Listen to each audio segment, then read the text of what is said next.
Story की starting में हमें काफी सारे पहाड़ों का सीन दिखाया जाता है, जहाँ पे एक गुफा में से काफी ज्यादा एनर्जी बाहर आ रही होती है। फिर हमें उस गुफा में दिखाया जाता है हमारे एमसी को बांध के रखा होता है, जिसके कि पूरे हाथ पैर काट के अधमरा छोड़ दिया होता है। फिर उसी एनर्जी से एक आवाज आती है, लोयंग स्वॉर्ड हाउस के एल्डेस्ट यंग मास्टर को ग्रीटिंग्स। तभी एमसी कुछ कहने की कोशिश करता है, लेकिन उसके मुंह से आवाज ही नहीं आ रही होती है। तभी उस एनर्जी से आवाज आती है, ओ माय, तुम्हें इतनी तकलीफ लेने की जरूरत नहीं है बात करने के लिए। फिर हमें कुछ पास का सीन दिखा देता है, जो एक बंदा कैंची से अपने एल्डेस्ट यंग मास्टर के जबान को काट रहा होता है। तभी से एनर्जी से आवाज आती है, मैं तुम्हें काफी समय से देख रहा था, जब से वो लोग तुम्हारे जुबान को काट रहे थे। हालांकि ये काफी मुश्किल था देखना तुम्हें उस तकलीफ में। तभी एमसी काफी जोर से चिल्लाता है, लेकिन उसके मुंह से आवाज नहीं निकल रही होती। तभी वो एनर्जी कहती है, मैं तुम्हारी इनर आवाज को सुनने के भी काबिल हूँ। तभी एमसी अपने मन में कहता है, आखिरकार तुम हो कौन और आखिर मैं तुम्हें देख क्यों नहीं पा रहा हूँ। तभी एनर्जी कहती है, क्या तुम भूल चुके हो जो तुम्हारे आंखों में हमेशा एक चमक रहती थी? उन आंखों को उन लोगों ने गर्म लोहे से निकाल दिया था। और तो और वो वहीं पे नहीं रुका,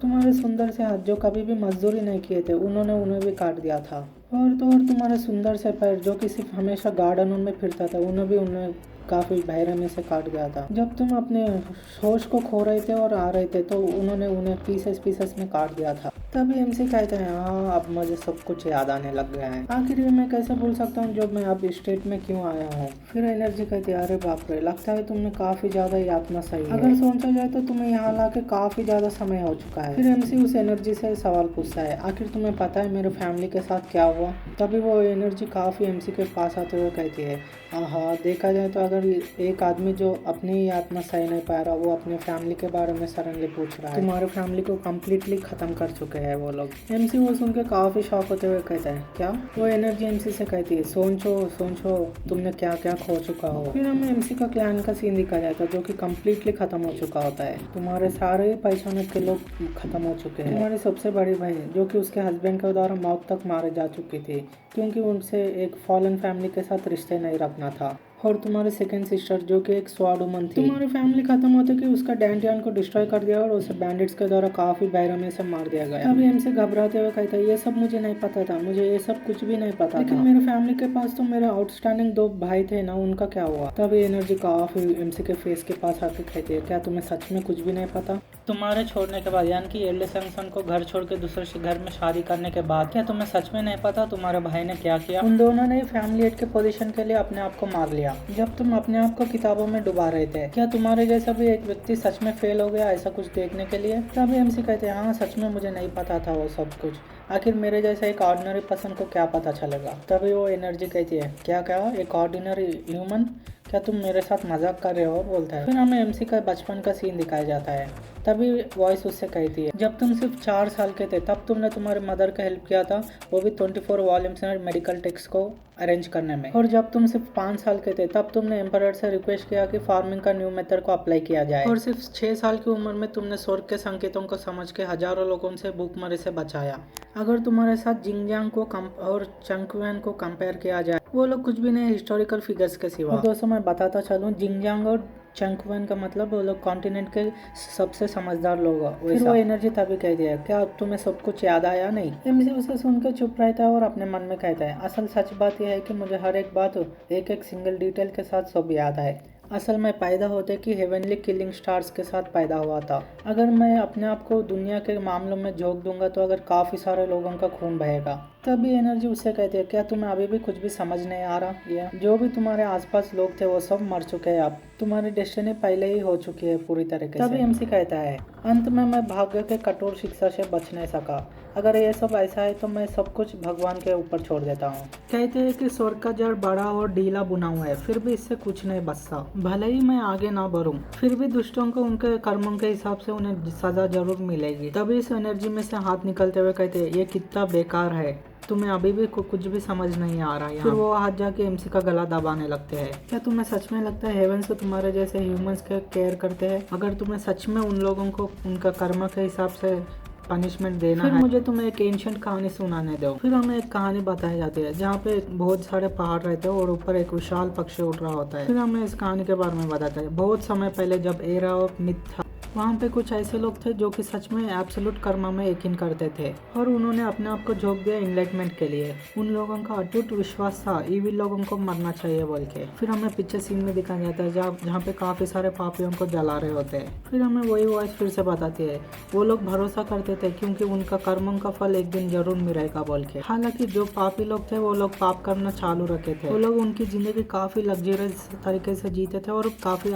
आसान मौत मरते थे। हालांकि जो लोग राइटियस में बिलीव करते थे उन लोगों को उनकी जिंदगी भर काफी दर्दनाक पीड़ाओं से गुजरना पड़ा, उनके समय से पहले ही मरना पड़ा। जो भी हो, ईविल और गुड जिनका समय समाप्त हो गया है वो वैसे ही मुट्ठी भर मिट्टी में समाप्त हो जाते हैं। फिर से प्रेजेंट में वो वॉइस एमसी से कहती है और तुम्हारी हिम्मत कैसे हुई कर्मा की तलाश करने की, ये एक बहुत बड़ा क्रूअल इल्यूजन है, उससे बाहर आओ। हेवेंस और अर्थ में करना का कोई भी आबा नहीं है बोल के उसके सिवा कोई सच्चाई नहीं है और आखिर में इस दुनिया में कोई भी राइटफुल जजमेंट बोल के कुछ नहीं है। तभी एमसी कुछ सोचते हुए कहता है डिवाइन पनिशमेंट क्या ये सब मनंत कहानियां बनाई गई है जिन लोगों के दिल में आशा की कोई भी किरण नहीं है। तभी वो वॉइस एमसी से कहती है क्या तुम सच में पावर चाहते हो। तभी एमसी कहते हैं हाँ मैं चाहता हूँ। वो वॉइस कहती है क्या तुम सच में सब कुछ पहले से शुरुआत करना चाहते हो। एमसी कहते हैं हाँ, अगर इस चीज का प्राइस तुम्हारे सोल को अनंत काल तक पीड़ा में रहना पड़ेगा फिर भी। एमसी कहते हैं हाँ मैं करूंगा, मैं इस पावर को लूंगा, मुझे दिए जा रहे मौके का मैं उपयोग करूंगा, मुझे दिए गए पूरे एबिलिटीज के साथ मैं उनकी डेस्टिनी को मैं अपने हाथ में लूंगा। तभी वो वॉइस एमसी से कहती है आखिरकार तुमने सच्चाई का सामना किया, हम तुम्हें एक चांस देंगे, हम तुम्हें पावर भी देंगे। और दोस्तों मैं पहले ही बता दूं यहाँ पे मैं नहीं हम लोग बोल के बोला गया, यानी कि एक से ज्यादा लोग हैं ये लोग जो ताकत दे रहे हैं एमसी को। तभी वो एनर्जी धीरे धीरे से एमसी के हाथ और पैर को रीजनरेट करने लगती है। वो वॉइस एमसी से कहते हैं अब तुम अपने आंखें खोलो और मेरी तरफ देखो। और तभी हमें दिखाया जाता है एमसी के चाइन्स भी खुल चुके होते हैं और वो धीरे धीरे से सामने जा रहा होता है और उसी के सामने एक स्क्रिप्चर बुक रहती है जिसमें से ये सारी एनर्जी आ रही होती है। तभी वो वॉइस फिर से बताती है ये स्क्रिप्चर बुक उसके खाल के अंदर था जिसने इंसानियत को श्राप दिया था और इसको लिखा गया उसके खून से जिसने हेवेंस को श्राप दिया था और इसे उससे सिला गया जिसने धरती को श्राप दिया था। हालांकि तुम और हम जो चाहते हैं वो अलग अलग है लेकिन हमारे रास्ते एक ही है। अगर तुम हमारे साथ एक पैक्ट क्रिएट कर लेता हो तो हम तुम्हें एक चांस देंगे। तभी एमसी उस बुक को ले लेता, मैं तुम्हारे कंडीशंस को एक्सेप्ट करता हूँ और मेरे सोल को तुम्हें देता हूँ। तभी उस बुक की एनर्जी एमसी के अंदर जाती है। तभी वो वॉइस फिर से कहती तुम्हें चुना गया है। स्क्रिप्चर का नाम है south of vanquishing darkness trending the heavens, जो कि हेवेंस के प्लेस में कर्मा का फल दे। यह है हेवेंस डिफाइंग स्क्रिप्चर जो कि इविल को डिवोर करता है। क्या तुम्हें सच में पापियों को जज करके और उनको राइटफुल पनिशमेंट देना है? क्या तुम्हें सब कुछ पीछे मुड़कर और सबको बचाना है? ये सब कुछ तुम हमारे पावर्स के साथ रिसॉल्व कर सकते हो।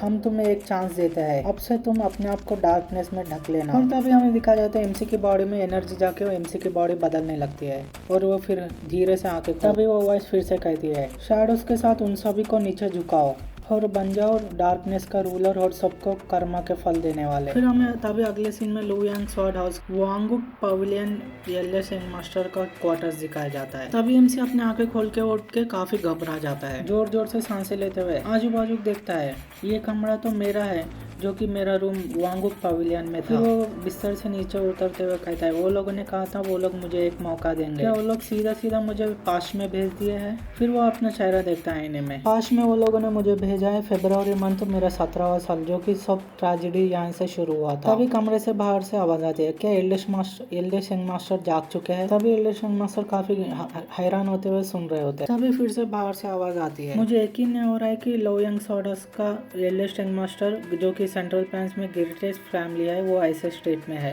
ये सब कुछ भी मैटर नहीं करता क्योंकि जैसे ही वो उठेंगे वो फिर से जाके एक बुक पकड़ के कोने में बैठ के पढ़ेंगे। ये काफी निराशाजनक है कि जो सब लोग उसे एक स्वॉर्डलेस वन के नाम से बुलाते हैं। हमें बाहर दो जनों का सीन दिखाया जाता है जो कि ये सब बात कर रहे होते हैं। हालांकि ये पहले काफी ब्रिलियंट था इसलिए काफी रूमर्स इसके बारे में आए, लेकिन अब आज की हालत देखो कितनी पैथेटिक है। तभी उसके सामने वाला बंदा का मैं यकीन से कह सकता हूँ वो सब खाली रूमर्स है। तभी एमसी ये सब कुछ सोचते हुए अपने मन में कहता है ये sound proofing technique central plans में सबसे बेस्ट है सॉर्ड हाउस का, लेकिन फिर भी मैं सर्वेंट्स की आवाज इतनी क्लियर से सुन सकता हूँ। और तभी हमें दिखा देता है एमसी की पूरी बॉडी के ऊपर शैडोस आ रहे होते हैं और वो कहता है और तो और खाली मेरे सुनने की ताकत ही नहीं, यहाँ तक कि मेरी ताकत और मेरे मसल और बाकी के मेरे पूरे 5 सेंसेस मेरे पूरे के पूरे फिजिकल एबिलिटीज काफी इंप्रूव हो चुके हैं। तो यही है ताकत स्क्रिप्चर ऑफ सप्रेसिंग डार्कनेस। हालांकि ये जो मेरे अपीयरेंस है ये काफी ज्यादा डिमोनिकली और किलिंग इंटेंट से भर चुकी है। क्या ये एक डिमोनिक ह्यूमन नहीं है? मैं ऐसा दिखते हुए तो बाहर नहीं जा सकता। चलो देखते हैं, शायद मुझे मेरे आईब्रोज को थोड़ा एडजस्ट करना चाहिए। नहीं लगता है मुझे और ह्यूमन एक्सप्रेशंस को लाना चाहिए। फिर हमें एमसी को दिखाया जाता है जो कि कहता है, हालांकि वो हंसते हुए कहता है और वो अगले पर काफी इविल तरीके से हंसते हुए कहता है, आखिर ये ह्यूमन एक्सप्रेशंस होते कैसे? हालांकि ये सब क्वेश्चन मीनिंगलेस है। फिर हमें दिखाया जाता है कुछ समय के बाद जो कि एमसी का फेस कुछ नॉर्मल दिख रहा होता है। वो कहता है अब ये कुछ डिसेंट दिख रहा है, तो फिर शायद मुझे अब सब कुछ शुरू करना चाहिए। वो धीरे धीरे चलते हुए बाहर की तरफ जा रहा होता है और वो जैसे ही बाहर कदम रखता है उसके ऊपर ठंडी ठंडी से हवा और धूप गिर रही होती है। तभी दो सर्वेंट्स उसे ग्रीटिंग करते हुए कहते हैं, एल्डेस्ट यंग मास्टर आप जाग चुके हो। एमसी अपने मन में आसमान की तरफ देखते हुए कहता है, तो ये है सनलाइट। तभी दो सर्वेंट्स हैरान होते हुए देखते हुए कहते हैं, क्या ये कुछ आज अलग बिहेव नहीं कर रहे? तब एक और सर्वेंट कहता है, ये ऐसा नहीं है कि ये 1-2 दिन से बिहेव कर रहे हैं ऐसा, ये तो आज सुबह से ऐसा बिहेव कर रहे हैं खाली। तभी एमसी आसमान की तरफ देखता अपने हाथ हिलाते हुए कहता है, ये कितना टेरेबल है, ये मुझे कोल्ड डार्कनेस को भूलने में मदद कर रहा है, ये कितना वार्मथ है। वो आसमान की तरफ देखते हुए कहता है, सनलाइट कितना अच्छा है। तभी वो एक सर्वेंट से कहता है, तुम वहाँ सभी सबऑर्डिनेट्स को मेरे अंदर जो है उन सभी को यहाँ पे समन करो। तभी वो सर्वेंट हैरान होते हुए कहता है, माफ करना। फिर हमें अगले सीन में दिखाया जाता है काफी सारे सर्वेंट्स एक जगह जमा हो रहे होते हैं। तभी एक सर्वेंट कहता है, मैं अच्छी नींद ले रहा था, ये सब क्या है, उसने हम सभी को क्यों बुलाया है? तभी एक और सर्वेंट कहता है, ये कितनी पिटीफुल स्टेट में है यंग मास्टर, आखिर हमारे स्वॉर्डर्स का होने वाला क्या है?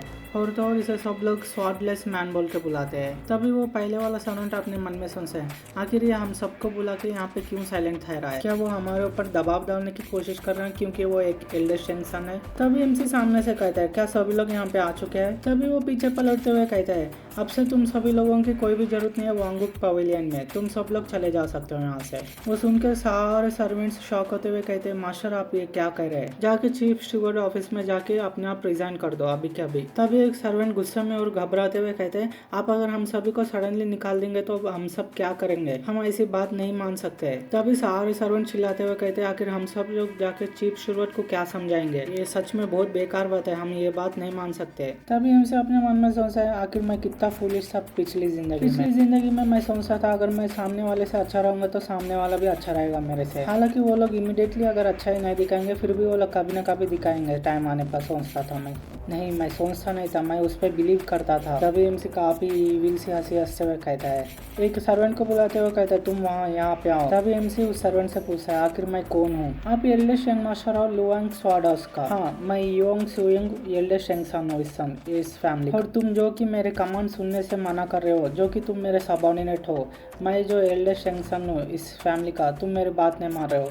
इस क्राइम के लिए तुम्हें क्या सजा दी जाए? क्या तुम अपने आप को इस फैमिली से और इस फैमिली हेड से ज्यादा समझते हो? तभी वो सर्वेंट काफी घबराते हुए अपने मन में सोचता है, क्या इनसबऑर्डिनेट, इसकी सजा तो अपने एक हाथ काट देना इमीडिएटली। तभी वो सर्वेंट का पूरा हाथ पैर कांप रहे होते हैं। तभी एक सर्वेंट पूरा नीचे से झुकते हुए कहता है, प्लीज हम सभी को छोड़ दीजिए यंग मास्टर। तभी सारे सर्वेंट घबराते हुए एकदम झुक के, प्लीज हम सभी को छोड़ दीजिए, मेरे पास बच्चे और बीवी है बोलते हैं। तभी एमसी सभी को चुप रहने का इशारा करता है। फिर अपने मन में सोचता, क्या ये इतना आसान था? और इसी के साथ मैंने जो मेरे सामने आंखों के सामने अननेसेसरी था उसे मैंने क्लीन कर दिया। फिर वो एक स्माइल करते हुए सर्वेंट से कहता है, ये मेरी गलती है जो कि मैंने तुम्हें डिसिप्लिन में नहीं रखा, सो इसलिए इस बार के लिए मैं तुम सभी को माफ कर रहा हूँ। चीफ स्टूवर्ड के पास जाके तुम्हारे सामान लेके चले जाओ। सर्वेंट घबराते हुए एल्डेस्ट मास्टर को थैंक यू बोल के चले जाते हैं। और चीफ स्टूवर्ड से जाते जाते कहते जाना, जो एल्डेस्ट यंग मास्टर के लिए एक अच्छा सा सर्वेंट ढूंढ के लाए। तभी सारे सर्वेंट्स घबराते हुए चिल्लाते हैं, हम सभी लोग उसे बता देंगे। तभी एमसी आसमान की तरफ हाथ करते हुए कहता है, ये कितनी बेकार चीज है, सनलाइट कितनी वार्म है लेकिन मैं सन को क्यों नहीं देख पा रहा हूँ?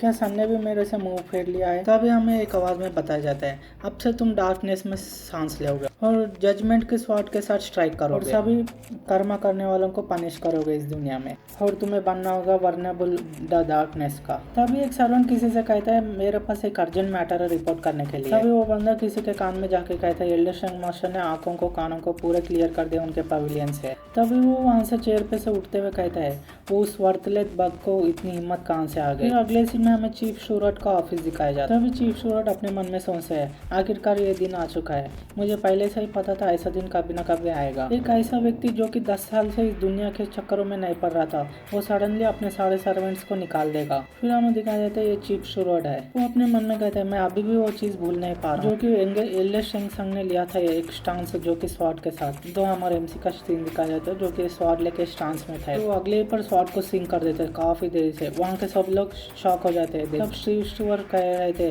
ये फॉर्म तो ऐसा कुछ है जो कि स्वॉर्ड मास्टर्स रीच कर सकते हैं ओरेलियम को, और ये अभी से रीच कर चुका है। तो आखिरकार सेफ ऑब्जर्वेशन करने का टाइम खत्म हो चुका है। एक पीछे से आवाज आती है, जियोंग ग्रीट करती है चीफ शूरट को बोल के। चीफ शूरट कहते हैं, तुम यहाँ आ गए जियोंग, यहाँ पे आओ, मेरे पास तुम्हारे लिए एक अर्जेंट मैटर है। फिर जियोंग भी उसके सामने आते हैं, यस सर बोल। चीफ शूरट कहते हैं, मैं तुम्हारी बहुत वैल्यू करता हूँ, इसलिए मैं कह रहा था तुम्हारे अपना मास्टर चूज करने से पहले काफी ध्यान से देखो। लेकिन लगता है कि अब जो इतने दिन से रोक रहा था, डिले हो रहा था, वो आखिरकार आ चुका है। अब सेटल डाउन करना होगा मैटर्स। मैं तुम्हें सभी बातें अभी नहीं बता सकता, लेकिन जो लूज हाउस का सक्सेशन वॉर है वो जल्दी बदलने वाला है। इन सबके बीच में एल्डर शेंग मास्टर रहने वाले हैं, और ये चॉइस तुम्हारा है, क्या तुम वांगुन पेविलियन जाने वाली हो या नहीं। फिर जियोंग कुछ सोचती है अपने हाथ को मुट्ठी बंद करते हुए। फिर वो कहती है, ये लड़की चीफ शूरट की बात ही मानेगी। चीफ शूरट कहते हैं, हाँ तुम वो दो आंखों के साथ सिचुएशन को काफी आसानी से समझ सकती हो, किसी से भी ज्यादा। हमें उस बंदी के आंखें दिखाया जाता है जो कि गोल्डन कलर के रहते हैं। अगर एल्डर शेंग मास्टर के इसके पीछे कुछ हिडन मोटिव्स रहेंगे फिर भी तुम समझ जाओगे। हमें एल्डर शेंग मास्टर का रेजिडेंस का दिखाया जाता है, जहाँ पे जियोंग आई रहती है गेट के पास। जियोंग अपने मन में सोचते है, ये है एल्डर शेंग मास्टर का रेजिडेंट।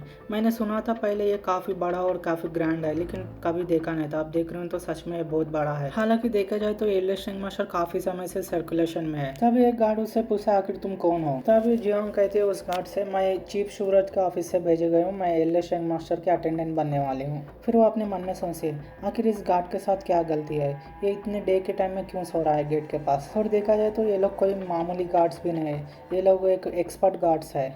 नो मैटर कितना भी एल्डर शेंग मास्टर को ये लोग डिसरिस्पेक्ट करे, लेकिन ये कुछ ज़्यादा है। ये तो सीधा सीधा लुइंग हाउस का इंसल्ट है। तभी वो उस गार्ड से कहती है, मैं अटेंडेंट जो यांग हूँ, ये रहा मेरा ऑर्डर चीफ शूरट ने दिया है। वो दिखाने जाती है उसके पास वो लेटर, लेकिन वो गार्ड नहीं देख। ये लोग एक्सपर्ट गार्ड्स है, फिर भी ये लोग प्रॉपर चेकिंग नहीं कर रहे हैं। फिर वो गार्ड्स इसके लिए गेट ओपन करने लगते हैं। फिर वो अंदर जाके काफी हैरान हो जाती है। उसके सामने एक फॉरेस्ट रहता है। तभी एक गार्ड पीछे से कहता है, मैं तुम्हें एक बात बताना तो भूल गया, तुम कभी भी उस फॉरेस्ट के पास कभी भी घूर के मत देखना। लेकिन तभी जियोंग देखती है उस फॉरेस्ट में से काफी डेंस एनर्जी निकल रही होती है। तभी वो अपने मन में कहती है, ये कोई नॉर्मल फॉरेस्ट नहीं, ये तो बहुत हाईली डेंस फॉर्मेशन का फॉरेस्ट है। अगर मेरे पास गोल्डन आइस न रहते तो आखिरकार क्या होता मुझे भी नहीं पता। वो कहती है ट्री का फॉर्मेशन है कुछ अलग ही है, लेकिन वो कहती है नहीं ये पूरा फॉरेस्ट का फॉर्मेशन है कुछ अलग है। खाली इस फॉरेस्ट की तरफ देखने से ही मुझे ऐसा लग रहा है कि मैं एक कीड़े के जैसा मसल दे जाऊंगी। तभी वो उस फॉरेस्ट से जाने लगती है, लेकिन पीछे से कहा ये मैटर नहीं करता मैं कितना भी उसे देखूं, लेकिन उसके वो एक ऑर्डिनरी गर्ल है, उसके पास इंटरनल एनर्जी भी नहीं है। आखिरकार वो उस बैरियर के पीछे से कैसे देख पाए। तभी जियोंग पलट के देखती है तो ये कोई और नहीं यंग मास्टर रहते हैं। तो वो कहते यंग मास्टर कहता है, आखिर तुम कौन हो और तुम कैसे देख पा रही हो मुझे। वो हंसते हुए कहता है, तुम काफी इंटरेस्टिंग हो। लेकिन जब जियोंग अपने यंग मास्टर को देखते हैं तो वो काफी हैरान हो जाती है। वो किसी एक डार्क कलर के प्लेस में आ जाती है। वो कहती है यहाँ पे पूरा डार्क है, मैं कुछ भी देख नहीं पा रही हूँ। लेकिन तभी उसे एक रोशनी दिखती है जहाँ पे काफी इविल तरीके से एमसी हंस रहा होता है। वो काफी घबरा जाती है। अगले पल देखते हैं तो नीचे से हाथ आने लगते हैं और उसे दबाने लगते हैं। वो चिल्लाती है, मेरे को हेल्प करो प्लीज बोल के। लेकिन तभी एमसी उसका हाथ पकड़ लेता है और अगले पर वो लड़की बेहोश हो जाती है। तो एमसी कहता है ये इसे चीफ शूरट ने भेजा है, ये काफी इंटरेस्टिंग है। अगले सीन में हमें दिखाया जाता है जियोंग एक बेड पे लेटी होती है। वो अगले सीन में उठते हुए कहते हैं, आखिरकार मैं कहाँ हूँ, ये किसका रूम है और ये कितना शांत है। उठ के जाने लगती है, लेकिन नीचे काफी सारे किताब रहते हैं। वो उसमें से एक किताब को उठा के देखने लगती है। इस बुक में तो पूरे तरीके से मेडिसिन का रिकॉर्ड है और तो ये पूरे नेशंस का स्वॉर्ड आर्ट फॉर्म्स भी है इसमें। फिर आजू बाजू देखने लगती है। वो देखते हैं तो आजू बाजू काफ़ी सारी किताबें रहती है। वो उसे देखते हुए कहती है, इस किताबों को देख के समझ में आ रहा है किसका रूम है। अगर सोचा जाए तो ऐसे किताबें जो कि सिर्फ इम्पीरियल पैलेस में रहते हैं वो यहाँ पे है। फिर अगले पल में वो आजू बाजू देख के वो काफ़ी खुश हो जाती है। वो फिर नीचे बाहर देखती है वहाँ। फिर वो वहाँ खिड़की से बाहर देखते हुए कहती है, अभी बाहर वहाँ पे विंटर चल रहा है, लेकिन इस पैलेस के अंदर आके तो मुझे स्प्रिंग लग रहा है। नीचे से एमसी कहता है, क्या तुम अच्छे से सोई, अगर तुम रेडी हो तो नीचे आ जाओ। फिर वो एल्डर शेंग मास्टर को देख के कहते हैं, हाँ ये एल्डर शेंग मास्टर है। वो काफ़ी खुश होते हुए कहती है, हाँ मैं आ रही हूँ। फिर एमसी उससे उसका नाम, क्या तुम्हारा नाम जियोंग है बोल के पूछता है। जियोंग भी कहते हैं हाँ वो सही है, मेरा नाम जियोंग। फिर एमसी उससे कहते हैं तुम थोड़ी सी भारी हो, जब मैं यहाँ पे उठा के ला रहा था तब बोल रहा। वो जियोंग सुन के कहती है क्या, मैं जब फॉरेस्ट में बेहोश हो गए तब की बात है। तभी एमसी उसे याद दिलाते हुए कहता है क्या तुम भूल चुके हो जब तुम सडनली मेरे हाथों में बेहोश हो गए। तभी जियोंग शर्माते हुए कहती नहीं नहीं मुझे कुछ भी याद नहीं। तभी एमसी सामने से कहते हैं जब मैं वॉक पे जा रहा था तब मैंने तुम्हें कोलैप्स होकर नीचे गिरा हुआ देखा था। अगर देखा जाए तो वांगलूंग पैलेस काफ़ी अच्छा है, लेकिन अगर मैं तुम्हें कुछ देर बाद देखता तो ये काफ़ी खतरनाक होता था। तभी जियोंग झुकते हुए कहती है मैं आपके आभारी रहूंगी जो आपने मुझे इस जैसी छोटी लाइफ को बचाने की कोशिश की। आज से मैं आपको सर्व करने वाला हूँ, तो आज से मैं ये चीज़ को ध्यान रखूंगी जो आपने मेरी इस छोटी सी लाइफ को बचाया। तभी हमसे सामने से कहता है लेकिन मैंने कभी नहीं कहा कि मैं तुम्हें मेरे सर्वेंट के जैसे एक्सेप्ट करूंगा। क्या ये भी तुम अपने आप ही पहचान लो? ये बात तुमने डायरेक्ट चीफ स्टूवर्ड में ऑर्डर किया है कि तुम जाके डायरेक्ट मेरे सर्वेंट बन जाओ। तभी वो उसके सामने उसका स्क्रोल फेंकते हुए कहता है इसे ले लो पीछे। जियोंग काफ़ी परेशान हो जाती है ये बात। तभी वो नीचे घुटने पर झुकते हुए कहती है मुझे माफ़ कर देना एल्डर शैंग मास्टर, प्लीज़ इस छोटी सी लाइफ को मार दीजिए। तभी हमसे हाँ मारते हुए कहते हैं मैंने तुम्हें बचाने के लिए इतना ट्रबल लिया और अब तुम कह रहे हो इतने आसानी से मार दो। तभी सामने से जियोंग कहती है मैं कंसिडर कर रही हूँ जो आपने एल्डर शैंग मास्टर ने जो मेरे जैसे छोटी लाइफ को बचाया, इसलिए मैं इसके लिए काफ़ी आभारी हूँ और इसके लिए मैं कुछ भी कर सकती हूँ एल्डर शैंग मास्टर के लिए। तभी हमसे अपने मन में कहता है जो कि तुम्हारे गोल्डन आइज शाइन कर रहे हो ये वही मैंने जो कि मेरे प्रीवियस लाइफ में थी। हमने पिछली जिंदगी में कभी भी फेस टू फेस डायरेक्टली नहीं मिले, लेकिन मुझे पता है उसके बारे में। फिर वो स्माइल करते हुए कहता है ये कितना अच्छा ट्रेजेडी है जो फेथ ने कराया है। फिर वो अपने मन में उसका नाम लेता है गोल्डन आई विच। तभी एमसी उसके सामने झुकते हुए कहता है क्या तुम्हें खाना पकाना आता है? तभी जियोंग कहती है क्या आपने कहा खाना पकाना? हाँ मुझे आता है। फिर अगले सीन में हमें दिखाया जाता है जियोंग आग लगा रही होती है और वो अपने सर के ऊपर हाथ रखते हुए कहती है क्या ये इसलिए हो रहा है क्योंकि मैं फॉरेस्ट में बेहोश हो गई थी, लेकिन मैंने डेफिनेटली कुछ तो देखा था, समथिंग जो हंस रहा था इविल तरीके से। क्या ये सच में एक डरावना नाइटमेयर है? फिर वो अपने आप को संभालते हुए कहती है मुझे जल्दी से मील प्रिपेयर करना चाहिए एल्डर शैंग मास्टर के। अगर सोचा जाए तो मैं इतने आसानी से अपना कंपोजर खो दूंगी किसी के सामने। अगर सोचा जाए तो वो सिर्फ अपनी बातों से मुझे इतना हिला दे सकते हैं जो कि मैं काफ़ी अच्छी हूँ सेल्फ कंट्रोल में। उसके जैसे एक आदमी को स्वॉर्डलेस बोल के बुला रहे हैं। वो सब ये सोच ही रहे होते मन में, लेकिन पीछे से एमसी आते हुए कहता है क्या आज मीट बॉल बनने वाला है डिनर में? तभी वो अपने सोच में सोचते हुए कहती है नहीं आज मीट बॉल नहीं बनने वाला, उससे भी ज़्यादा इंपॉर्टेंट ऐसा बोलने वाली है, लेकिन वो अगले पल काफ़ी हैरान होते हुए पीछे हट जाता है। तभी एमसी कहता है ये कितना स्ट्रेंज है, आखिर हम कुकिंग कर रहे हैं और मील से भी ज़्यादा इंपॉर्टेंट क्या है आखिर? तभी जियोंग काफ़ी घबराते हुए कहती नहीं नहीं नहीं मील ही काफ़ी इंपॉर्टेंट है। तभी जियोंग कहता है मुझे भूख लग रही है, अब ज़्यादा टाइम मत लगाना, जल्दी से प्रिपेयर करो।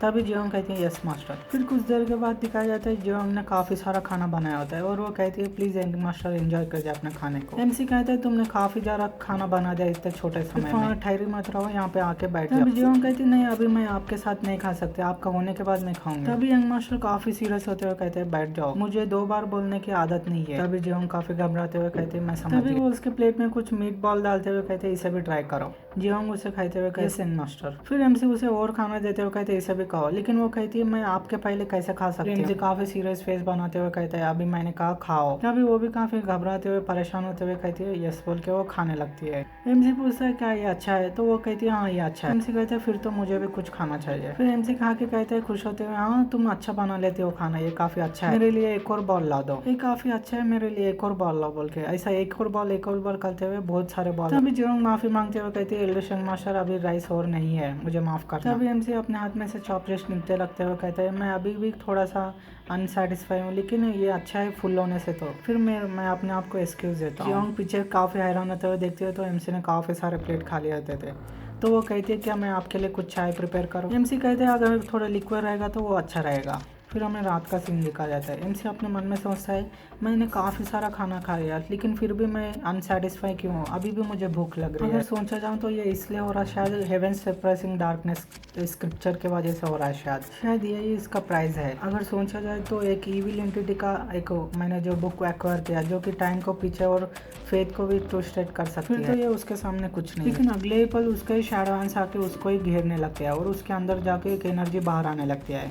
फिर एक पीछे से आवाज़ आती है फेटेड वन अब टाइम आ चुका है, अब हमें भी कुछ एंजॉय करने दो। लेकिन अगले पर एमसी वहाँ से गायब होते हुए आसमान में उड़ता है ईविल तरीके से हंसते हुए, उसके बॉडी में से भी काफ़ी एनर्जी बाहर निकल रही होती है। फिर हमें अगले सीन में हमें एक इनका सीन दिखाया जाता है। तभी वहाँ पे एक सर्वेंट उससे एक मास्टर से कह रहा होता है, मास्टर मुझे माफ़ कर देना लेकिन यहाँ पे सीट कोई भी खाली नहीं है। तभी वो बंदा काफ़ी गुस्से में कहता है, क्या तुम मुझे पागल समझ रहे हो, मैंने साफ साफ देखा था वहाँ पे काफ़ी सारे सीट्स खाली है। तभी वो बंदा पीछे से घबराते हुए उसे रोकते हुए कहता है, सर नहीं सर, आज कोई भी सीट खाली नहीं, वहाँ मत जाइए। लेकिन वो बंदा नहीं सुनता, वो सुनते हुए कहता है, मैंने साफ साफ देखा था वहाँ पे काफ़ी सारे एम्प्टी सीट्स है। लेकिन तभी वो जब अंदर जाके देखता है तो काफ़ी हैरान हो जाता है, क्योंकि एमसी काफ़ी खतरनाक तरीके से वहाँ पे खा रहा होता है। और वो सर्वेंट से चिल्लाते हुए कहता है, ये काफ़ी नहीं है, ये काफ़ी नहीं है, ये काफ़ी नहीं है, और लाओ और लाओ। देख के वो पहले वाला बंदा तो काफ़ी हैरान हो जाता है, वहाँ पे ही ठहरा रह जाता है। वो उसके हाथ पैर काँप रहे होते हैं। वो कहता है हंग्री गोश्त आ चुका है, ये हंग्री गोश्त है। चिल्लाते हुए कहता है, यहाँ पे हंग्री गोश्त आ चुका है इस हॉल में, बोल के भाग रहा होता है वहाँ से। काफ़ी खतरनाक तरीके से दोनों हाथों से खाते हुए कहता है,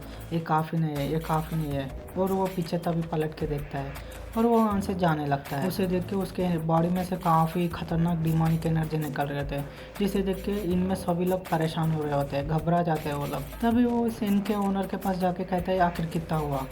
वो इनका ओनर बोलने वाला लेता है लेकिन वो काफ़ी घबरा जाता है। लेकिन वो एमसी तभी अपने हाथ में से एक पोटली निकाल के कहता है, ये काफ़ी होने चाहिए। तभी इनका ओनर उसे काफ़ी शुक्रिया कहता है और दूसरा सर्वेंट भी काफ़ी घबरा जाता है। तभी एमसी बाहर आ जाता है, वो आसमान की तरफ देखते हुए कहता है, ये कितना स्ट्रेंज है, मैंने इतना खाना खाया लेकिन फिर भी मैं अनसेटिस्फाई है, मेरी भूख अभी भी लग रही है, आखिरकार मैं अपने भूख को कैसे सेटिस्फाई कर सकता हूँ, मैं सच में एक हंग्री गोश्त बन चुका हूँ। फिर वो अपने सर को हिलाते हुए, नहीं मैं हंग्री गोश्त नहीं बना। अभी उसे काफ़ी खतरनाक तरीके से एक सेंट आती है, वो कहता है, ये सेंट तो काफ़ी ज़्यादा डिलीशियस लग रही है, और वो काफ़ी ईविल तरीके से हंसते हुए वहाँ से वो सेंट की तरफ जाने लगता है। फिर अगले सीन में हमें एक जगह का सीन दिखाया जाता है जहाँ पे एक बंदे को काफ़ी सारे बंदे लोग मार रहे होते हैं। तभी उसे पीटने वाला बंदा कहता है, आखिरकार तुम्हारी हिम्मत कैसे हुई, क्या तुम्हारे लिए ब्लैक बोन सेट एक मजाक है। तभी वो मार खा रहा है, बंदा कहता है, तुम बास्टर्स 10 टाइम्स प्रिंसिपल अमाउंट से भी ज़्यादा इंटरेस्ट लगा रहे हो, तुम खून चूसने वाले बास्टर्स, बोल के वो चिल्लाता है वैसा। तभी उसके सामने वाला बंदा उसके पैर पे हाथ पे जोर से पैर रखते हुए कहता है, चुप बैठो, और उसके आजू बाजू के बंदों से कहता है, इसका आइडेंटिटी कार्ड ले लो चुपचाप और जाते हैं यहाँ से। क्या ये काफ़ी अमेजिंग नहीं है, जस्ट आइडेंटिटी कार्ड से हम तुम्हारे बीवी बच्चे और तुम्हारी दुकान तक को बेच सकते हैं सिर्फ तुम्हारा आइडेंटिटी कार्ड दिखाने से। तभी वो बंदा रोते हुए उसके पैर पकड़ते हुए कहता है, प्लीज़ मेरे फैमिली को छोड़ दो, उन्होंने बोले तो मुझे ले जाओ, अगर तुम ये सब टाइम पे पैसे चुका देते तो ये सब नहीं होता। क्या तुम्हें लगता है तुम्हारी जैसी ओल्ड बॉडी को बेचने से हमें कुछ प्रॉफिट होगा? वो देखते हैं तुम्हारे छोटे बच्चे और तुम्हारी बीवी को बेचने से कितने आते पैसे, अगर नहीं तो हम उन्हें अपने पास रख लेंगे। तभी उसे जोर से एक विजिल सुनाई देती है और वो लोग कहते हैं, आखिरकार ये विजिल क्या है। अगले पल वो गार्ड सारे सावधान होकर, कौन है वहाँ पे बास्टर जो ने विजिल बजाए, तुम अपने आप को सामने लाओ। उसके बाकी के बंदे काफी घबरा रहे होते हैं, लेकिन वो बॉस वाला बंदा कह रहा था, तुम सब चुप बैठो। फिर वो बॉस वाला बंदा अपने मन में सोचता है, अगर देखा जाए तो सिर्फ एक विजिल से भी अपने बंदों का स्पिरिट को उसने शेक कर दिया, शायद वो एक इनक्रेडिबल एक्सपर्ट है। फिर वो बंदा वहाँ पे देखते आजू बाजू देखते हुए कहते हैं, मुझे पता नहीं आखिर तुम किस तरीके के मास्टर हो, लेकिन तुम्हारा बिजनेस क्या है हमारे साथ, वो हाथ जोड़ते हुए पूछता है। तभी उसके आजू बाजू काफी ज्यादा एनर्जी आने लगती है और उसके गले से पसीना छूटते हुए कहता है, आखिर तुम्हारा बिजनेस क्या है हमारे साथ, क्या तुम अपने आप को प्लीज रिवील करोगे हमारे सामने। वो घबराते हुए कह रहा होता है वैसा। तभी एक बंदा सामने आ रहा होता है, लेकिन अगले पल दिखाया जाता है एमसी काफी ज्यादा एनर्जी से घिरा हुआ आ रहा होता है बाहर। फिर एमसी सामने आके उस बॉस वाले बंदे के सामने आके कहता है, मैंने कुछ डिलीशियस स्मेल किया था इसलिए मैं यहाँ चला आया, लेकिन मैं सही था, यहाँ पे काफी ज्यादा डिलीशियस। वो बंदा काफी घबराते हुए अपने हाथ से तलवार निकालते हुए कहता है, तुम मरो, उतना कह रहा है, लेकिन उसी पल अपने एमसी आके उसका हाथ पकड़ लेता है और वो उसका हाथ को पकड़ के जोर से उखाड़ ही देता है पूरी तरीके से। और वो बंदा देख के काफी हैरान हो जाता है और उसके आजू बाजू के बंदे भी काफी चिल्लाते हुए कहते हैं, बॉस। एमसी उसे गले से पकड़ के उठा लेता है और वो ईविल तरीके से हंसते हुए कहते हैं, ये काफी ज्यादा डिलीशियस है, ये काफी डिलीशियस है। और हम दिखाया तो उसका सीन वो पूरी तरीके से एनर्जी में, कंडेंस एनर्जी में घिरा होता है और वो उस बंदे को पीछे की तरफ फेंक देता है, लेकिन पीछे तरफ नीचे से साइडोश में से काफी सारे हाथ आके उसे पकड़ लेता है और उसे लेके चले जाता है जमीन में। फिर एमसी सामने की तरफ देखते हुए कहते हैं, वो अभी भी 2 बंदे बचे हैं सामने, लेकिन तभी वो बंदे घबराते हुए कहते हैं, ये मॉन्स्टर है, ये मॉन्स्टर है, बोल के वहां से भागने लगते हैं। अगले पल में एमसी लाइट की तेज से आके उन सभी को पकड़ लेता है और वो बंदे काफी जस्ट उसकी एनर्जी से घबरा जाते हैं, उनके मुंह से पूरा पसीना निकलने लगता है। और एमसी सीधा आके उस टकले वाले बंदे के पेट से आर पार कर देता है हाथ को, और वो बंदा कहता है ये सच में एक कोई नाइटमेयर है। एक और बंदा सामने भाग रहा होता है, लेकिन एमसी उसे भी काफी तेजी से जाके मार देता है। वो जो हाथ निकाला था वो बंदा कहता है आखिरकार तुम कौन हो, क्या तुम एक मॉन्स्टर हो? आखिरकार इस दुनिया में काफ़ी सारे बैड लोग हैं, लेकिन तुम हमारे पीछे क्यों आ रहे हो? तब एमसी काफ़ी इविल तरीके से हंसते हुए पूरी एनर्जी में घिरा हुआ कहता है ये तो खाली शुरुआत है। फिर अगले सीन में हमें एमसी का डिमोनिक फॉर्म दिखाया जाता है, वो इविल तरीके से हंसते हुए हंस रहा होता है। और अगले सीन में हमें दिखाया जाता है एमसी एक जगह पे सोया होता है, और वो आंखें खोलते हुए कहता है आखिरकार मैं कहाँ पे हूँ। वो उठते हुए अपने सर के ऊपर हाथ रखते हुए कहते हैं मुझे तो सिर्फ अपना गेस्ट हाउस छोड़ते हुए याद है। तभी उस आंखें खोल के सामने की तरफ देखता है, तो सामने की तरफ एक केव रहती है जिसमें काफी सारे कॉफिन्स रहते हैं, जिसमें से काफी ब्लैक एनर्जी बाहर आ रही होती है। फिर वो अपने मन में सोचता है क्या एक अंडरग्राउंड टॉम है। फिर अगले पल दिखाया जाता है उसके ऊपर एक अनडेड अटैक करने आ रहा होता है, लेकिन दिखाया जाता है वो लोग खाली कॉफिन में ही रहते हैं। वो एमसी देखते हुए कहता है इन्हें देखने से ऐसा लगता है ये किसी भी मोमेंट अटैक कर सकते हैं, आखिर उन सभी को ऐसा किसने बनाया? तभी सामने से एक आवाज आती है इतने सारे एंडेड्स को देखने के बाद भी इतना शांत कंपोजर रखना, सच में तुम एक फेटेड वन हो जो कि हेवन सप्रेसिंग डार्कनेस के द्वारा चुना गया है। तभी हमसे उस आवाज की तरफ देखता है तो हमें एक बूढ़ा दिखाया जाता है, वो भी काफी खतरनाक लग रहा होता है देखने से, उसके पूरे आजू बाजू में डिमोनिक एनर्जी है। तभी हमसे काफी चिल मूड में उससे कहता है तुम्हारी आवाज सुनने से ऐसा लग रहा है और मैं तुम्हारे गले में कुछ अटका है। फिर वो अपना मुंह खोलते हुए देखो फिर तुम बोल के वो मुंह खोल के दिखाया जाता है, जो काफी इविल तरीके से दिख रहा होता है देखने से। तभी हमसे उसकी तरफ देखते हुए कहता है तुम्हें अपने ओरल हाइजीन के ऊपर ध्यान रखना चाहिए, तुम्हारे पूरे दांत सड़ चुके हैं। तभी वो ओल्ड मैन एमसी की तरफ देखते हुए कहता है मैं तुम्हें जितना देख रहा हूँ तुम मुझे उतना पसंद आ रहे हो। ऐसा देखने से तो ऐसा लगता है हेवन सप्रेसिंग डार्कनेस ने इस बार सही तरीके से एक बंदे को चुना है। तभी हमसे स्माइल करते हुए कहता है क्या डिमोनिक आर्टिफैक्ट ने एक असली मास्टर को चुना है? तभी वो सामने वाला ओल्ड मैन कहता है मैंने तुम्हारे जैसे बंदे को इससे पहले कभी नहीं देखा। फिर वो एमसी से एक सवाल पूछते हुए कहता है मुझे एक बात बताओ, आखिर तुम्हें हेवन सप्रेसिंग डार्कनेस स्क्रिप्चर के बारे में क्या पता है? तभी हमसे उस क्वेश्चन को पूछ के अपने मन में सोचते हैं क्या कहा? हेवन सप्रेसिंग डार्कनेस आर्टिफैक्ट वो एक डिमोनिक आर्टिफैक्ट जो कि उसके अंदर काफ़ी ज़्यादा खतरनाक पावर है, जो कि अपने आप को पास्ट में भेजने का और टाइम को डिस्ट्रॉय करने की ताकत है उसके अंदर, जो कि उसे एक ह्यूमन स्किन से बनाया गया था और ह्यूमन ब्लड से उसे लिखा गया था। वो एक 3 इमॉर्टल्स थे वो लोग। हालांकि मुझे उससे ज़्यादा कुछ भी नहीं पता जिसे सिर्फ ह्यूमन स्किन से और ह्यूमन ब्लड से लिखा गया था। फिर वो काफ़ी ज़्यादा पोलाइट तरीके से कहता है प्लीज़ मुझे आपकी टेक्निक्स को पास डाउन कीजिए, बोल के हाथ जोड़ के कहता है मुझे बताइए हेवन स्क्रिप्चर के बारे में कुछ और। बूढ़ा आदमी ये देख के काफ़ी हैरान हो जाता है और कहता है यूजुअली यहाँ पे जो लोग आते हैं वो 2 तरीके के लोग रहते हैं, जो लोग अपने आप को काफ़ी एरोगेंट तरीके से एरोगेंट एटीट्यूड दिखाते हैं जो कि सिर्फ पावर में लैक करते हैं। दूसरे लोग वो रहते हैं जो कि अपने आप को पूरी तरीके से मैडनेस में कन्विंस कर लिए रहते हैं और वो कुछ भी सोचने समझने की शक्ति नहीं रहती उसके अंदर, लेकिन तुम उन लोगों से काफ़ी अलग हो। तभी हमसे अपने मन में सोचता है ये पहले मुझे बास्टर्ड कह के बुला रहा था, लेकिन अब ये मुझे यो कह के बुला रहा है। सामने से बुड्ढा कहते हैं अगर सच कहा जाए तो ऑनेस्टली मुझे भी हेवन स्क्रिप्चर डार्कनेस के बारे में उतना कुछ नहीं पता, खाली मुझे एक ही बात पता है जो कि था एंशिएंट टाइम के, जो कि एंशिएंट टाइम के इमॉर्टल डिवाइन बीम्स ने उनके गुस्से में आके उनके खुद के बॉडी से इस चीज़ को बनाया था। अगर देखा जाए तो इसके ओरिजिन के बारे में अभी तक मुझे भी पूरी तरीके से क्लियरली नहीं पता। फिर एमसी कहते हैं आखिर ये सब ये क्यों है?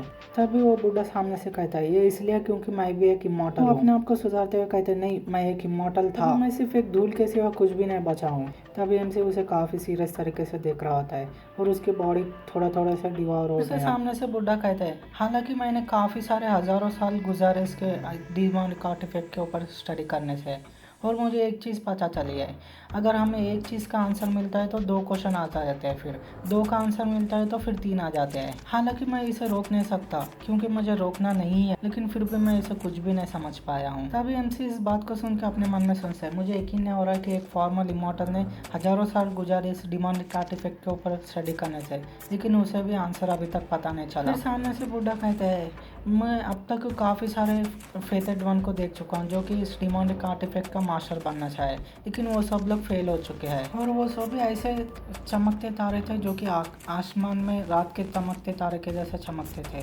लेकिन वो सब आखिर में इंडियन डिवॉर हो गए इस आर्टिफैक्ट के द्वारा। लेकिन मैं तुम्हारे अंदर एक छोटी सी उम्मीद की किरण देख सकता हूँ, तुम्हारे अंदर मुझे एक उम्मीद दिख रही है जो कि तुम इस जर्नी को कंप्लीट कर सकते हो, तुम्हारे अंदर वो पूरे काबिलता है। तभी एमसी कहता है तुम्हारा मतलब क्या इंटीमेशन रेट के साथ? तभी बुड्ढा एक क्रीपी से हंसते हुए कहता है क्या तुमने उन सभी को डिवॉर नहीं किया? एमसी हैरान होते हुए सोचता है डिवॉर फिर उसे वो सीन याद आता है जो उसने उसे पिछले 3 आदमियों को डिवोर कर लिया था। फिर वो बूढ़ा आदमी कहता है जितने तुम इविल लोगों को डिवोर करेंगे तुम उतनी ताकत को अवेक कर सकते हो स्क्रिप्चर की। तभी हमसे सोचता है जब अब तुम बता रही रहो तो मुझे पहले काफ़ी भूख लग रही थी, लेकिन बाद डिवोर करने के बाद अभी मुझे उतनी भूख नहीं लग रही। तभी बूढ़ा आदमी कहता है ये पहली और आखिरी चीज़ है जो स्क्रिप्चर आपसे डिमांड करती है। फिर एमसी अपने मन में सोचता है अगर देखा जाए तो हेवेंस के लेजी हेवेंस के बिहाफ के हम सब लोग काम कर रहे हैं। क्या तुमने ये नहीं कहा था कि हेवेंस डिफाइंग स्क्रिप्चर जो कि है इसका मतलब है डार्कनेस को पूरी इस दुनिया से ख़त्म करना और डार्कनेस को खा जाना। हालांकि कंज्यूम करने का मतलब ये नहीं है कि फिजिकल एक्ट को कंज्यूम करना। अभी वो सामने से बूढ़ा आदमी कहते हैं हाँ तुमने सही कहा। जो वो हाथ है हेवेंस डिफाइंग स्क्रिप्चर का, वो लोग तुम्हें तुम्हारे खाने के पास लेके जाएंगे जो कि तुम्हारा एक डोमेन बन जाएगा जो कि एनर्जी से डिमोनिक एनर्जी से बना होगा और वो तुम्हें भूख मिटाने में सहायता करेंगे। लेकिन तभी हमें दिखाया जाता है वो केक पूरी तरीके से हिलने लगती है। तभी वो बूढ़ा कहता है ऐसा लगता है कि हमारा टाइम ख़त्म हो चुका है और उसकी बॉडी डिवोर मीन्स डिसअपेयर होने लगती है वहाँ से। और वो जाते हुए कहता है लगता है हम जल्दी ही मिलने वाले हैं और मैं तुम्हें तुम्हारे हंट के लिए शुभकामनाएं देता हूँ। एमसी उसे सुनकर खाली देखते ही रहता है। वहाँ से वो बूढ़ा आदमी गायब हो जाता है। फिर हमें एमसी का क्वार्टर्स का सीन दिखाया जाता है जहाँ पे जेहोंग आके पीछे से दरवाजे के पास आके पूछती है यंग मास्टर क्या मैं आपके लिए टी और रिफ्रेशर्स लाऊं, क्या मैं अंदर आ सकती हूँ। एमसी अंदर से कहते हैं उन सभी को बाहर ही छोड़ दो। फिर वो अपने मन में सोचता है मैंने कुछ चीज़ों का अनुमान लगाया है। तभी वो जेहोंग कहती है ठीक है यंग मास्टर बोल के वो वहाँ के रख के जाए। फिर जेहोंग अपने मन में सोचती है पहला बात जो कि है 2 स्टोरी से इस बिल्डिंग में फैली है। पहली बात यह है एल्डेस्ट यंग मास्टर का बेड चैम्बर एक काफ़ी खतरनाक जगह पे लोकेटेड है और मार्शल आर्ट मैनुअल्स एक रिकॉर्ड किए गए बाम्बू स्क्रिप्चर में और ये सब काफ़ी अनमोल है। अगर कोई भी इसके ऊपर सिर्फ थोड़ा सा भी अगर ध्यान डाल लेता ये बहुत काफ़ी ऑब्वियस है, वो फिर दूसरे ही दिन डिसअपेयर हो जाता, किसी भी ट्रेस नहीं है सब। और दूसरा ये है कि एल्डेस्ट यंग मास्टर के बारे में जो भी एसेंशियल बिहेवियर है जो कि रूमर्स है वो सब बेकार है, वो अपने रूल्स को ब्रेक कर देते हैं। तभी हमें एक सीन में दिखाया जाता है जो कि एमसी बर्तन क्लीन करते हुए कहता है चलो आज भी हम ब्रेकफास्ट बनाते हैं। और एल्डेस्ट यंग मास्टर अपने वेजिटेबल्स खुद ही उगाते हैं और वो किचन में भी मदद करते हैं और तो और वो अपने आप सर्वेंट्स के साथ सेम टेबल पे बैठ के खाना खाते हैं। और हमारे बीच का स्टेटस का मतलब साफ साफ दिख रहा है लेकिन वो फिर भी ऐसा करते हैं। फिर जियोंग एमसी से सवाल पूछते हुए कहती है क्या आप आज भी मुझे कहने वाले हो पहले खाना खाओ टेबल पे बैठ के। फिर एमसी काफ़ी चिल मूड में कहते हैं सिर्फ आज नहीं आज से हर रोज़। फिर जियोंग परेशान होते हुए कहती है ये एक छोटी सी लोली गर्ल आपके साथ बैठ के कैसा खा सकती है। तब एमसी कहता है चुपचाप खाना खाओ। फिर वो कहती है और तीसरा ये मैटर नहीं करता मैं कितना भी उन्हें देखो, ये क्लियरली बता रहे हैं उन्हें मेरे अंदर कोई भी रोमांटिक इंटरेस्ट नहीं है। ये सच में काफ़ी कंफ्यूजिंग है। फिर हमें एक आवाज़ की तरह बताया जाता है जियोंग कितनी सुंदर है कि उसे आइस फ्लावर कहा जाता है। सब लोग उसके ऊपर ही अटेंशन देते कहाँ भी गए तो। और यहाँ तक कि सेकेंड और थर्ड यंग मास्टर जो कि अगले सक्सेशन कैंडिडेट्स है, स्पेशली जो भी वुमेन उनके आंखों में दिखती है वो लोग उन्हें वैनिश कर देते हैं बिना साउंड का। इस वजह से जियोंग कुछ भी नहीं कर सकती सिर्फ डर के सवा उसके अंदर। ये काफ़ी फॉर्चुनेट है कि जब वो लोग उनके ऊपर हाथ लगाने वाले थे तभी एल्डेस्ट यंग मास्टर ने उसे बुला लिया और ये सिर्फ उसे तब तक मैटर करता है जब तक वो सरवाइव करती है। फिर वो अपने मन में सोचते है अगर देखा जाए तो चीफ सूरत की बात मान के और एल्डेस्ट यंग मास्टर के पास आने से मैं सेकेंड और थर्ड यंग मास्टर से बच चुका हूँ, ये काफ़ी अच्छा डिसीजन था। तभी एक उनके खाने के बीच में आते हुए एक गार्ड अंदर आते हुए कहते हैं एल्डेस्ट यंग मास्टर एक अर्जेंट मैटर है डिस्कस करने के लिए। तभी जियोंग पीछे देखते हुए गुस्से से कहती है ये मैटर नहीं करता कितना भी अर्जेंट मैटर है लेकिन एल्डेस्ट यंग मास्टर के खाने के बीच में टोकने की तुम्हारी हिम्मत कितनी हुई। तभी वो गार्ड परेशान होते हुए कहता है हमारे पास एक कष्ट आया। तभी जियोंग कहते हैं आखिरकार वो कौन है। गार्ड परेशान होते हुए कहते हैं मुझे पूरी तरीके से भरोसा है, मैंने सुना था उसने कहा था उसका नाम सामजोल वॉरियर है जो कि मेन हाउस से आया था। तभी जियोंग इस नाम को सुन के सोचती है जियोमियोल वॉरियर है जो कि सिर्फ थर्ड यंग मास्टर के अंडर आता है। फिर वो गार्ड कहता है उसने कहा था कि जो कल अटेंडेंट है उसे लेके आने के लिए। तभी उसे पिछली चीफ सूरत की बात याद आती है जिन्होंने कहा था अभी मैं भी कुछ नहीं कर पा रहा हूँ क्योंकि सेकेंड और थर्ड यंग मास्टर तुम्हें छाना चाहते हैं। इन्हें देखने से ऐसा लगता है ये एक कंपटीशन हो गया कि जो लोग तुम्हें पाएगा। वो सुन के जॉन अपने मन में सोचते है लगता है अब समय आ चुका है। फिर वो गार्ड से कहती है मैं ही वो अटेंडेंट हूँ जो कल आई थी, लेकिन वो सामजुल वॉरियर की कितनी हिम्मत हुई जो कि मैं डायरेक्ट यंग मास्टर की अटेंडेंट हो तो उसने मुझे इतना कैजुअली कैसा बुला लिया। तभी गार्ड कहता है मैंने उसे ये बात बताई थी, लेकिन उसने कहा था वो डायरेक्ट थर्ड यंग मास्टर के ऑर्डर्स के द्वारा यहाँ पे आया, इसलिए मैं उसकी बात को काट नहीं पाया। तभी जियोंग कुछ बोलने की कोशिश करते हैं, लेकिन तभी एमसी उसके ऊपर हाथ मारते हुए कहता है तुम जाके उसका परेशानी देखो। तभी जियोंग हैरान होते हुए कहते हैं लेकिन यंग मास्टर, तभी एमसी कहता है ये काफी नॉइजी होने वाला है, इसलिए जाके उसका बिजनेस देखो क्या है। तभी जियोंग उसे कुछ भी नहीं बता पाते। ठीक है यंग मास्टर बोल के जाते। फिर जियोंग अपने मन में से उनसे ये मैटर नहीं करता कि तुम कितने एरोगेंट हो, लेकिन थर्ड यंग मास्टर जो कि मुझे लेने की कोशिश कर रहे हैं वो भी प्रॉपर प्रोसीड के बिना। तभी वो बाहर जाते हुए कहते हैं यंग मास्टर मैं अभी जाके आऊंगी वहाँ। तभी एमसी उस गार्ड को रोकते हुए कहता है रुक, तुम यहीं पे रुको। वो गार्ड परेशान होते हुए कहता है क्या आपने मुझसे बात किया? तो एमसी कहता है मैं तुमसे नहीं तो किससे बात करूंगा। एमसी उससे कहता है आखिर तुम्हें किसने बताया कि मेरे खाने के बीच में तुम अंदर आ सकते हो जैसे तुम्हारी मर्जी को है वैसा। तभी गार्ड घबराते हुए कहते हैं हाँ मुझे पता है मैं बिना परमिशन के अंदर नहीं आ सकता। तभी एमसी कहता है तुम्हें पता है बिना परमिशन के तुम अंदर नहीं आ सकते, लेकिन फिर भी तुम अंदर आए। तभी गार्ड घबराते हुए कहता है ये ऐसा नहीं है जैसा आप सोच रहे हैं। मैसेजर सर्वेंट हमेशा गेट के पास ही रहता है जो कुछ भी रहे तो इन्फॉर्म करने के लिए, लेकिन आपने सभी सर्वेंट्स को कल निकाल दिया था। तभी एमसी काफ़ी हैरान होते हुए ऐसा दिखाते हुए कहता है इसका मतलब कोई भी अगर मैसेजर नहीं है तो तुम्हारी मर्जी का है जैसा आ जा सकते हो क्या? तभी वो गार्ड अपने घुटने पे आके वो कहता है एल्डेस्ट यंग मास्टर मुझे माफ़ कर दिए, मैं मेक श्योर करूँगा कि ऐसी चीज़ फिर कभी भी नहीं हो। तभी एमसी उससे कहता है अगर ऐसी बात है तो मैं इस बार के लिए तुम्हें माफ़ कर दूंगा, लेकिन इसके बदले में तुम आज से गेट के पास मैसेजर के तौर पे काम करोगे। आज से और अभी से तुम एक गेट कीपर बन जाओगे, जाओ। तभी वो गार्ड सुन के काफ़ी हैरान हो जाता है क्या एक गेट कीपर? तभी एमसी उसके ऊपर एक और बम फोड़ देता है और आज से तुम्हारा एक्सेस कहीं पे भी जाने का रिस्ट्रिक्टेड हो गया है, सिर्फ तुम्हारे मेन क्वार्टर्स में आने जाने का रास्ता है। फिर एमसी एक स्माइल लेते हुए कहता है क्या तुम्हें ये पसंद नहीं है? अब तुम जैसा चाहो वैसा कर सकते हो, अंदर आना जाना। तभी वो गार्ड कहता है ठीक है मास्टर मैं आपके कमांड के हिसाब से काम करूंगा, लेकिन वो अपने मन में सोच रहा होता है मैं यकीन कर नहीं पा रहा हूँ मैं डिमोशन पा चुका हूँ एज ए गेट कीपर। फिर एमसी कहता है उससे फिर तुम यहाँ पे ठहरे ठहरे क्या कर रहे हो? तभी गार्ड घबराते कहता है मैं अभी जा रहा हूँ। और दोस्तों मैं यहीं पे अपनी पहली वीडियो एंड कर रहा हूँ और इसकी वीडियो सेकेंड पार्ट जल्दी लाऊंगा मैं, इसके ऊपर थोड़ा सा सपोर्ट दिखाना, हो सके तो सब्सक्राइब भी कर देना।